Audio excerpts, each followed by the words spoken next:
Es la cruz y no tu desempeño lo que marca el nivel del amor de Dios por ti. Apúntalo. Es que esto es grande, esto es glorioso. Es que esta fue la obra que Cristo fue a hacer en la cruz del Calvario para toda la raza humana. Es la cruz y no tu desempeño lo que marca el nivel del amor de Dios por ti. Es la cruz y no tu desempeño lo que marca el nivel del amor de Dios por ti. Por medio de la cruz, Dios mostró que ni el asesino, mire, por medio de la cruz Dios mostró que ni el asesinato de Dios es capaz de lograr que Dios deje de amarnos y relacionarnos con nosotros. Él resucitó para avisárnoslo.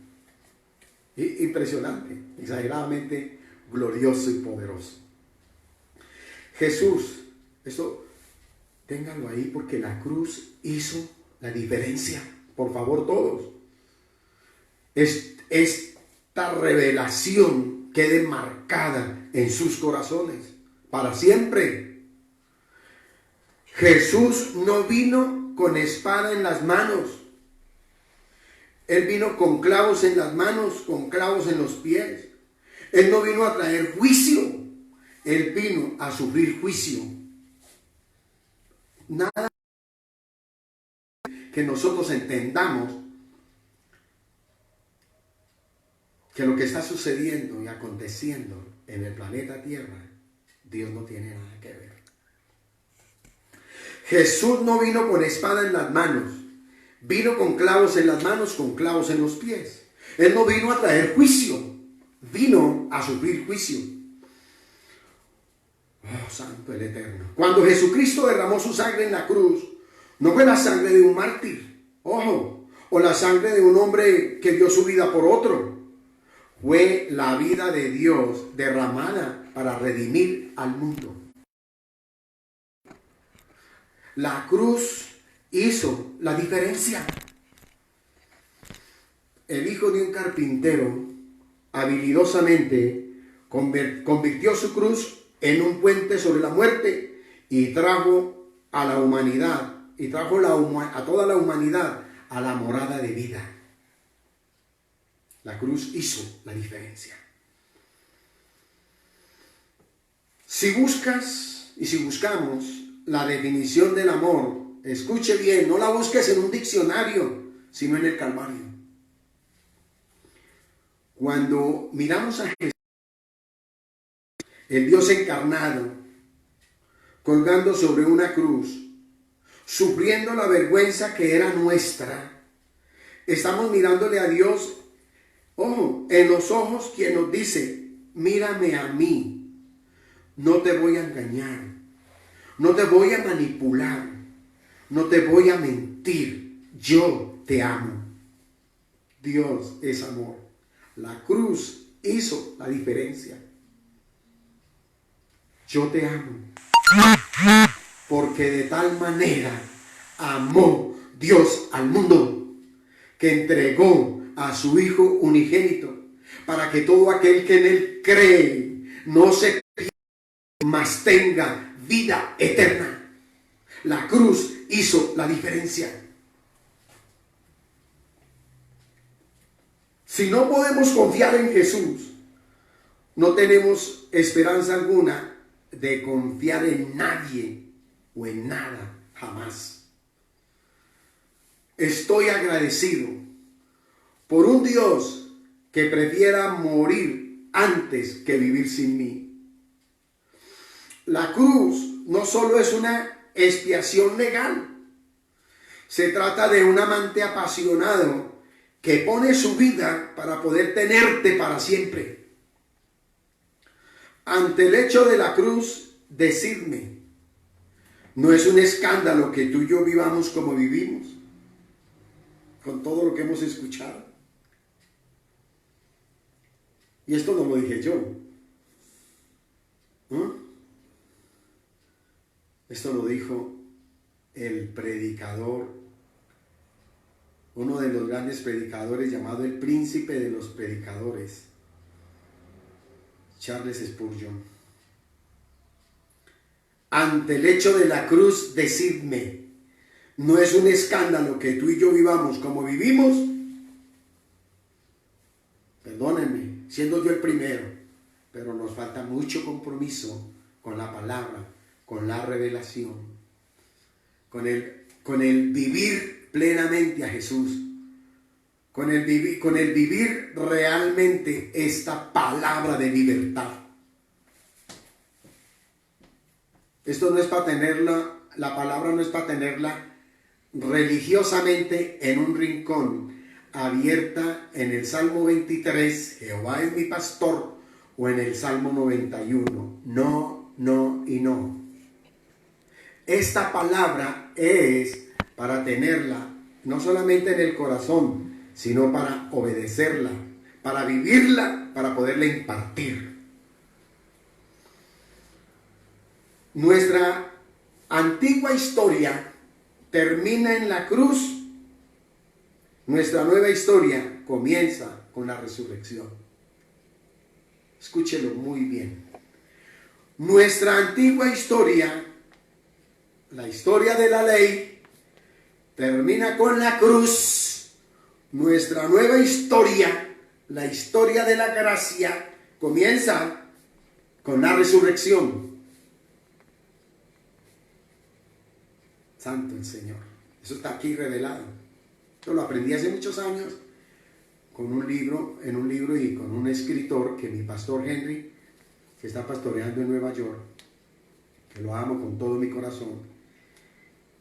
Mi hermano Henry me enseñó a leer a Watchman Nee, y Watchman Nee le aprendí esta gran verdad. Nuestra antigua historia, la historia de la ley, termina con la cruz. Nuestra nueva historia, la historia de la gracia, comienza con la resurrección.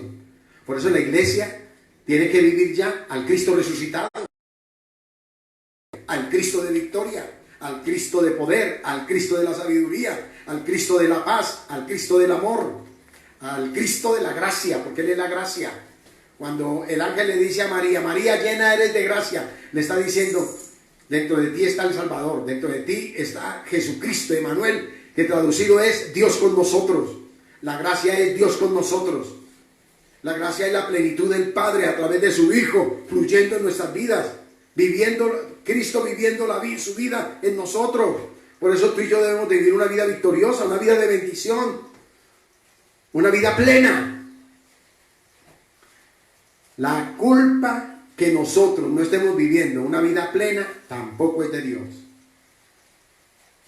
Nosotros somos los culpables, que no vamos allá a la fuente, nuevamente, a esta linda fuente, la palabra del Señor, la fuente, poderoso. Ay, Señor. Ojo, entonces, la cristiandad no comienza con un gran hacer, sino con algo grande que fue hecho. Ya todo fue hecho. Cristo lo hizo todo por ti y por mí. La cruz es y ha sido el tema central y el punto o marco de referencia para diferenciar el antiguo pacto, ¿sí?, del nuevo pacto. La cruz no solo parte nuestra historia en dos. Por la cruz es que hoy decimos antes de Cristo y después de Cristo. Para muchos la cruz es y ha sido un tema de controversia por las implicaciones del mensaje y de todo el plan redentivo. Por eso nosotros, todo lo que vivamos, todo lo que hagamos y todo lo que vayamos a hacer, ¿sí?, todo lo que debe de ser pasado por el filtro de la cruz. ¿Ya? Para uno emitir un juicio, páselo por el filtro de la cruz. Para uno hablar algo del Dios soberano, de Dios Padre, por favor, fíltrelo por la cruz, el filtro de la cruz. Todo tiene que ser pasado por allá, por el filtro de la cruz. El término filtro de la cruz se refiere a que por la cruz pasó no solo Cristo, sino también todos sus discípulos. ¡Ay, santo! Por la cruz debemos pasar todos los ministros, Por la cruz debe pasar toda enseñanza. Aprendan, por favor, que yo estoy aprendiendo. Por la cruz debe pasar toda enseñanza. El Señor confrontó a todos en la cruz, y con la cruz Él tomó su propia cruz y les dijo a los demás que deberían tomarla. En Mateo 10:38 dice la palabra, ¿sí? Y vamos a estar aquí bien atentos cuando la palabra es compartida, es que esa es la que nos da el descanso y el seguro de que lo que estamos escuchando está escrito. Mateo, en el capítulo 10, en el verso 38, dice así: y el que no coma su cruz y sigue en pos de mí, no. ¿Cómo le parece? Y el que no toma su cruz y sigue en pos de mí, no es digno de mí. ¿Qué estamos haciendo esta mañana? Primero conociendo la realidad de la cruz, ¿sí? Ahora, yo quiero decirle que el tema de la cruz es un tema infinito, ¿ya? Yo no le estoy a usted entregando aquí lo absoluto, le estoy entregando algo exageradamente necesario para comenzar a comprender la magnitud de lo que fue la cruz y de lo que es la cruz y de lo que será la cruz, porque la cruz es eterna, ¿ya? El tema de la cruz es un tema fresco, es un tema para todos los días, ¿ya? ¿Por qué? Porque causa en nosotros una reacción continua. Cuando lo que Cristo hizo en la cruz del Calvario, lo hizo de tal manera, escúchelo muy bien, lo hizo de tal manera que fluyera todos los días, hasta el fin del mundo. Ese es el efecto de la cruz. La cruz actúa desde la eternidad hasta la eternidad. Lo más tenaz es eso. La cruz actúa desde la eternidad hasta la eternidad, porque desde la eternidad ya estaba en el corazón de Dios redimir al ser humano a través de su amado Hijo y en la cruz. El Señor confrontó a todos con la cruz. Él tomó su propia cruz y les dijo a los demás que deberían tomarla. Mateo 10:38 dice claramente: su cruz y sigue en pos de mí, no es digno de mí. Bueno, y en el 16:24 del mismo Evangelio de Mateo, en el capítulo 16, en el verso 24 dice: entonces Jesús dijo a sus discípulos: si alguno quiere venir en pos de mí, niéguese a sí mismo y tome su cruz y sígame. Bendito el Eterno.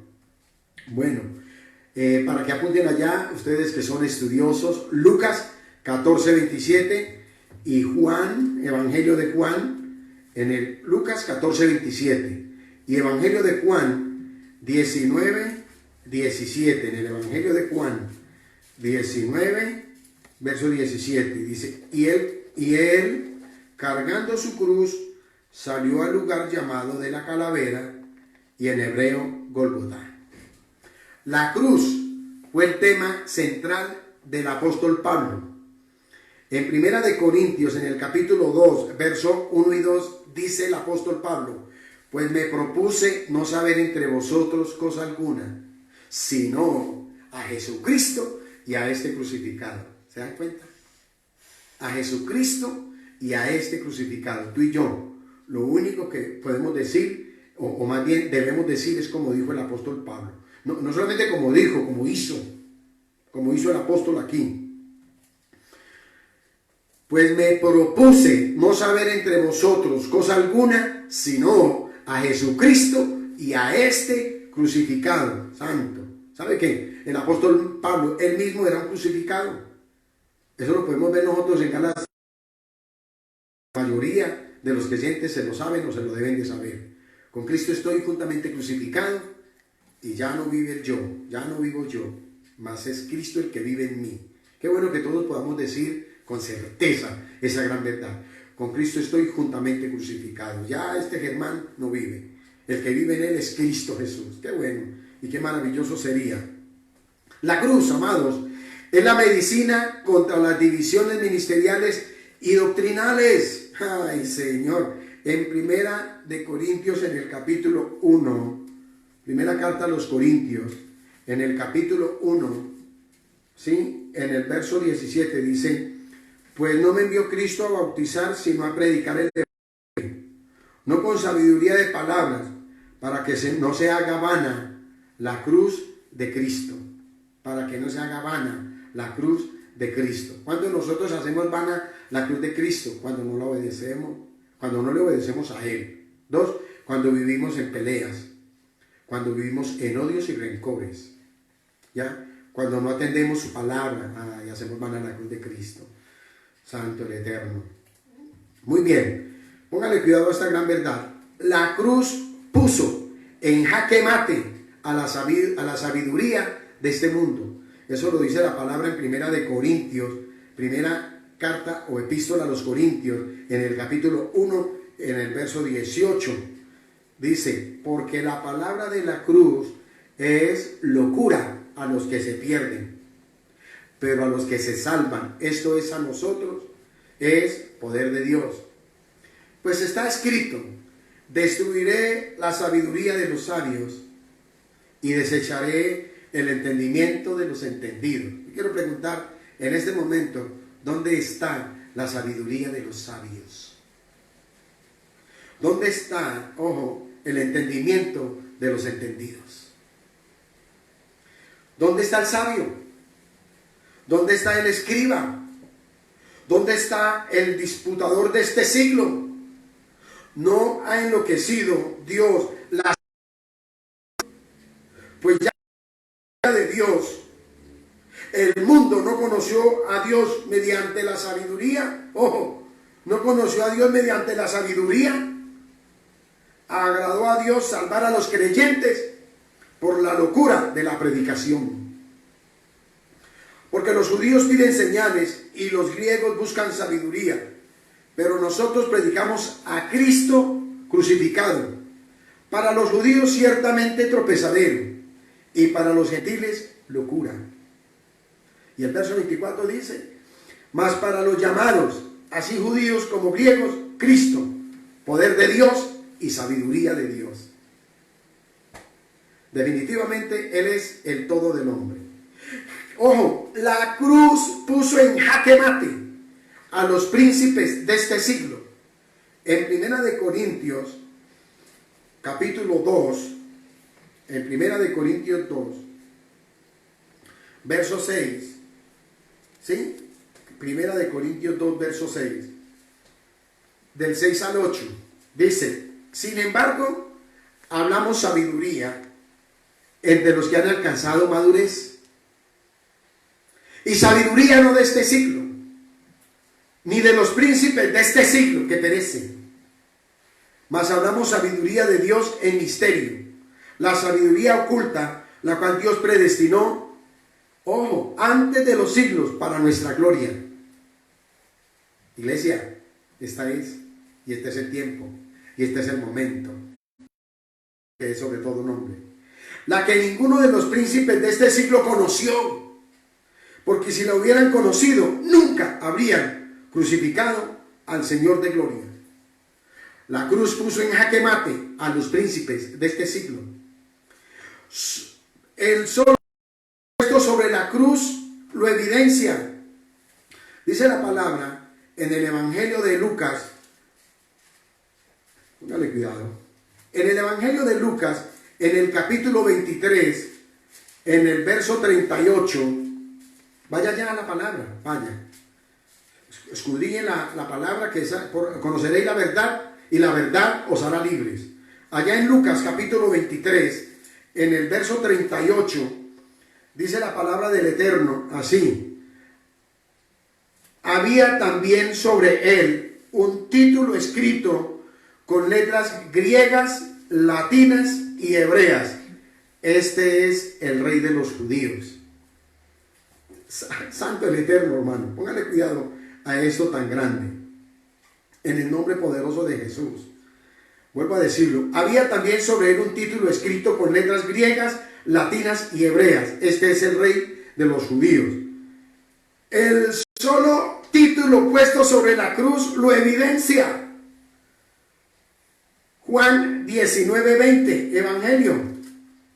Juan, capítulo 19, en el verso 20.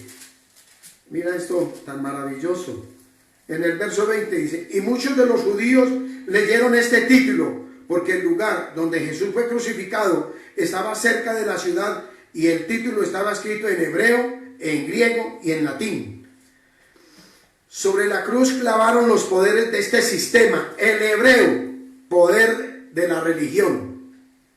Ahí quedó clavado el poder de la religión en la cruz.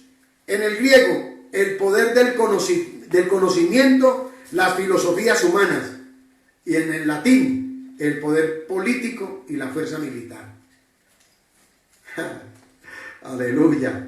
Que Dios el que nosotros tenemos. Que Cristo el que mora en nosotros. ¿Por qué, hermano? Dios mío. Ahí sí toca decir lo que dijo el predicador del siglo XVIII, Charles Spurgeon. Ante el hecho de la cruz, decidme, ¿no es un escándalo que tú y yo vivamos como vivimos? Con todo esto, en la cruz, el Dios eterno a través de su Hijo puso en jaque mate al hebreo, al griego y al latín, al poder de la religión, al poder del conocimiento, las filosofías humanas, y en latín el poder político y la fuerza militar. Ay. Entonces, con toda certeza y en el poderoso nombre que es sobre todo nombre, estoy puesto por el Señor para decirles y hacerles saber, y ojalá a toda la raza humana, Dios no mandará juicio de fuego sobre ti hoy. No tomes esto solo de mí, míralo por ti mismo, presta atención a lo que Jesús dijo con respecto a lo que hizo Elías. ¿Recuerdas el momento en que Jesús deseaba entrar a cierta aldea en Samaria, pero la gente allí se negó a recibirlo? Cuando los discípulos de Jesús vinieron a las personas, rechazaban a Jesús. Ojo, cuando los discípulos de Jesús vieron que las personas rechazaban a Jesús, dijeron, Señor, ¿quieres que mandemos que descienda fuego del cielo como hizo Elías y los consuma? Ahora date cuenta cómo le respondió Jesús.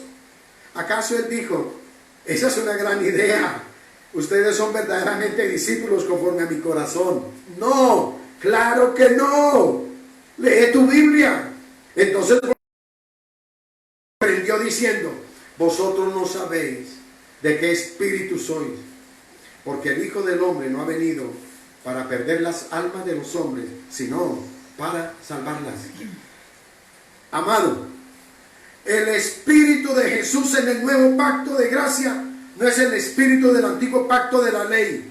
Durante el tiempo de Elías, Jesús decía que hoy, tengas plena seguridad en tu corazón de que Él no vino a matarte ni para destruirte. Él vino a salvarte.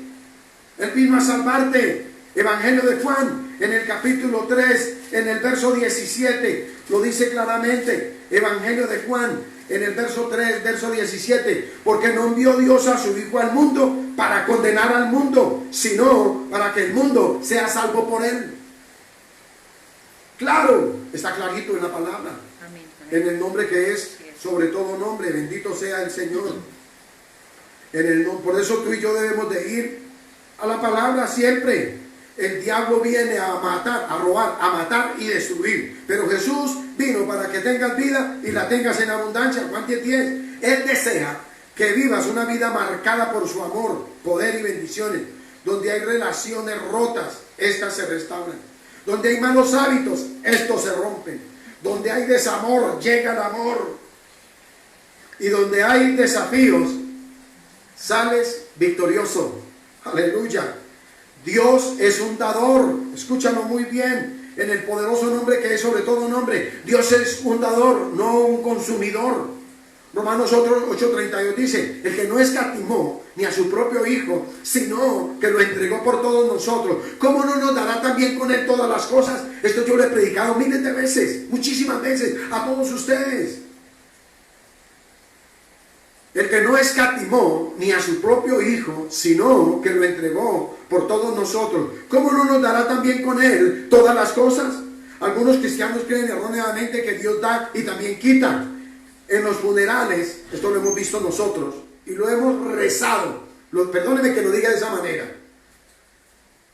En los funerales a veces oímos decir al ministro, y el Señor quita. Bendito sea el nombre del Señor. Recuerdo en una ocasión cuando fui a ver a un bebé que sufría de cáncer. Oí a uno de los miembros de su familia comentar: usted no puede estar seguro cuál es la voluntad de Dios. Él puede o no puede sanar. Lo que esa persona quería decir era que a pesar de que el Señor había dado a los padres este bebé, Él después podría quitarles.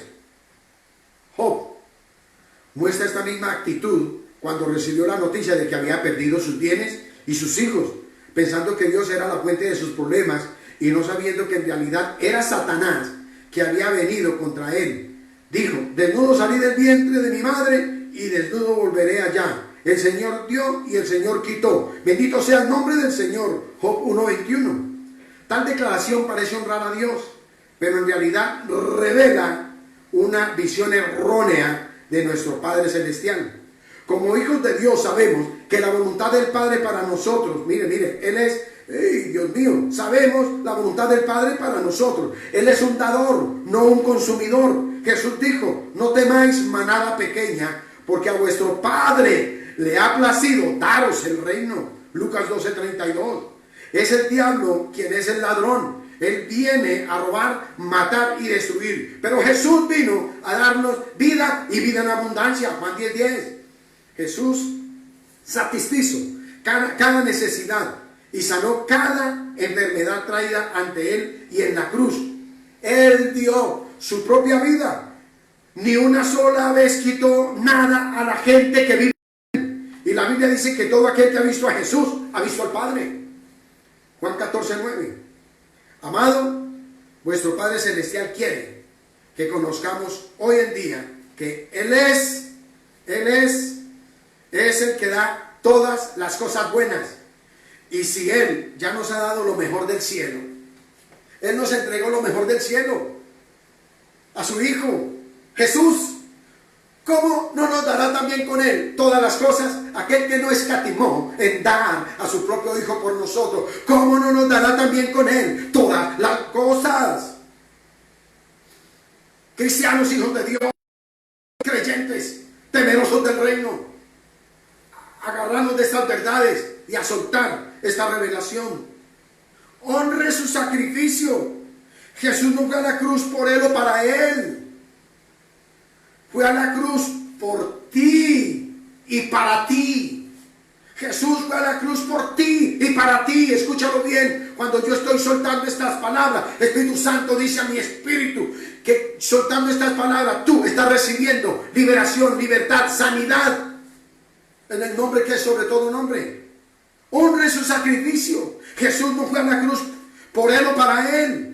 Fue a la cruz por ti y para ti. Cada momento de su vida dolorosa y hasta el sacrificio expiatorio en la cruz estaban pagando el precio de sus bendiciones, restituyéndole lo que existía en el Edén. Y Adán le robó, le sacó y eliminó. Él hizo la obra perfecta de Cristo, fue que Él vino a restituir lo que se había perdido. Él ya nos entregó absolutamente todo. Maravilloso, en el nombre de Jesús. La cruz hizo la diferencia. No es que la va a hacer. Ojo, perdóneme. No es que la cruz va a hacer la diferencia. No. La cruz ya hizo la diferencia. Tú y yo ya fuimos sentados. ¿Cómo le parece? La Biblia dice, tan poderosa fue la obra de la cruz, que Jesús ya hizo la obra y está sentado. Y no está sentado solo. La Biblia dice en Efesios que Él nos hizo sentar en lugares celestiales, que tú y yo estamos sentados juntamente con Cristo en lugares celestiales. ¿Qué más queremos? Dios mío, nuevamente, y perdóneme que insista tanto en esto, ¿sí? Traigo las palabras de Charles Hudson Spurgeon. ante el hecho de la cruz, decirme, no es un escándalo que tú y yo vivamos como vivimos. Tú y yo debemos de estar viviendo en este momento una vida victoriosa, punto. Y no solamente nosotros, sino que nosotros como luz, como cabeza, debemos tener a toda nuestra familia en esa posición, en esa dimensión de gracia, dimensión de favor, dimensión de amor, dimensión de victoria, dimensión de sabiduría, en el nombre que es sobre todo nombre. Bendito es el Eterno, bendito el Señor. Quiero con todo mi corazón decirle primeramente a mi amado Padre, gracias. Gracias, Padre mío. A mi amado Jesús que mora en mí, a mi precioso ayudador y consolador Espíritu Santo, gracias por esta linda mañana donde nos ha dado la sabiduría para poder despejar toda duda, poder aclarar todas las cosas, que eso es lo que hace la palabra. Conoceréis esta verdad y esta verdad os hará libres. Bendito es el Eterno.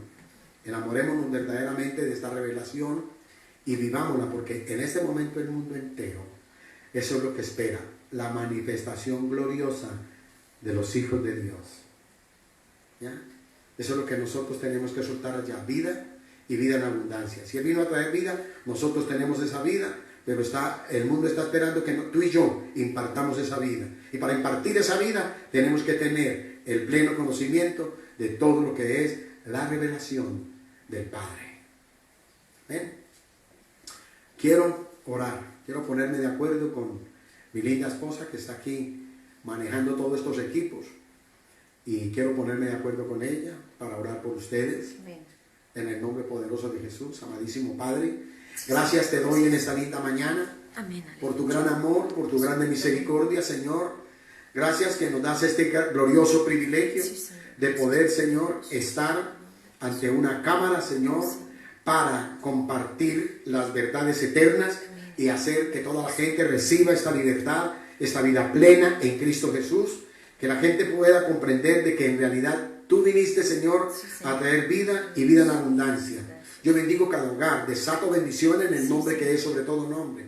Que sobre todo este proceso en que la tierra está pasando, tú, oh amado Padre, bendiga nuestras vidas, bendiga nuestro hogar, que no falte nada en nuestra alacena, que no falte absolutamente nada, Señor, en nuestras neveras, Dios eterno, que seas tú proveyendo, Señor, para toda necesidad. Asimismo, soberano Rey, oro por aquellos que están en este momento convalecientes, para que tu sanidad sea sobre cada uno en el nombre de Jesús. Oro por mi Colombia, para que en el nombre de Jesús todo el poder de Dios se desate. Amén. Todo el poder sanador, porque Dios es amor. Todo el poder sanador sea sobre mi país Colombia, en el nombre que es sobre todo nombre. Se desate la misericordia, se desate esa gracia divina, se desate ese favor inmerecido sobre todo, en el nombre que es sobre todo nombre. Papacito lindo, colocamos en tus manos los médicos, las enfermeras, todo personal de la salud, Señor. Todos los que están trabajando, Señor, sea sobre ellos un vallado de protección. Oro aún por todos los que están haciendo el trabajo de mensajería, para que sean guardados, Señor, por el poder divino. Que sea sobre ellos un vallado de protección en el nombre que es sobre todo nombre. Venga tu bendición, Señor, sobre aquellos que nos dirigen. Venga la sabiduría, Señor, ante todo. Que venga la sabiduría para que puedan gobernar, Señor, bajo el temor tuyo. Porque no hay otra manera de manejar con sabiduría, sino bajo el temor reverente de nuestro amado Señor Jesucristo. Gracias, amado Señor. Tu bendición está para cada vida, para cada hogar, para cada familia, en el nombre que es sobre todo nombre. Libres de toda maldición de la ley, libres de toda maldición de enfermedad, en el nombre de Jesús. Todo achaque, toda enfermedad se ha quitado ahora en el nombre de Jesús. Vida y vida en abundancia. Amados hermanos, les ruego que estén allá en sus casas participando de la bendición de la cena en el nombre que es sobre todo nombre. Puedan compartir en casa esa bendición tan grande, oh Dios soberano. Amados, les amamos muchísimo. Nos hacen mucha falta. Pero aquí estamos. Continuamos sirviendo, hermano, estudiando cada día más y más las Escrituras, en el nombre que es sobre todo nombre, con un compromiso leal y con un compromiso legal, con un compromiso total para el buen servicio de la palabra, el buen servicio a nuestro amado Señor. Ustedes también, llamados a servir en el nombre que es sobre todo nombre, reciban todo el abrazo del Eterno, toda la cobertura divina en el nombre de Jesús. Les amamos. Saludos de toda la casa pastoral en el nombre de Jesús. Muchas bendiciones a todos en el nombre que es sobre todo nombre. Amén.